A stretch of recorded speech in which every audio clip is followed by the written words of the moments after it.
کہا بہت اچھا بات ہے۔ میں نے ان سے کہا کہ یہ مسئلہ آپ مجھے سمجھا دیجیے کہ صرف عالم یا غیر محرم ہے یا کالج کا ٹیچر بھی غیر محرم ہے؟ فرمایا کہ صرف یہ مسئلہ مجھے سمجھا دیجیے کہ عالم بھی غیر محرم ہے یا اسکول کا ماسٹر بھی غیر محرم ہے؟ کہا کہ دونوں۔ میں نے کہا آپ کی جوان بیٹیاں، فرمایا کہ سروں کے دوپٹے کے بنا وہ اپنے ٹیچر کے سامنے کلاس لیتی ہے کہ اس وقت تک مسلمانوں کی غیرت نہیں جاگتی ہے کہ تیری جوان بیٹی ٹیوشن کے نام پر غیروں کے گود کو جا کر بیٹھ جاتی ہے۔ فرمایا کہ سنو مسلمانوں، غیروں کافروں کے خطبے سے اولاد جنم لے رہی ہے، کیا مسلمانوں کو احساس نہیں ہوتا ہے تمہاری غیرت بڑھ گئی ہے، تمہاری شرم بڑھ گئی ہے، تم کب جاؤ گے اپنی ضمیر کو کب جگاؤ گے، اپنے ضمیر کا سودا قدم بند کرو گے؟ اور مسلمانوں یہ صرف اعتراض قرآن کے تعلیم پر۔ فرمایا کہ آج تک میں باتیں بتا رہا ہوں، بڑے سے بڑے مسلمان علاقے پہ چلے جاؤ،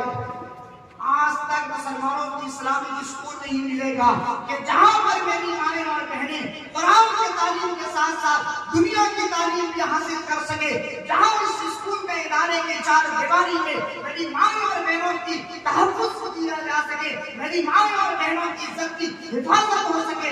آج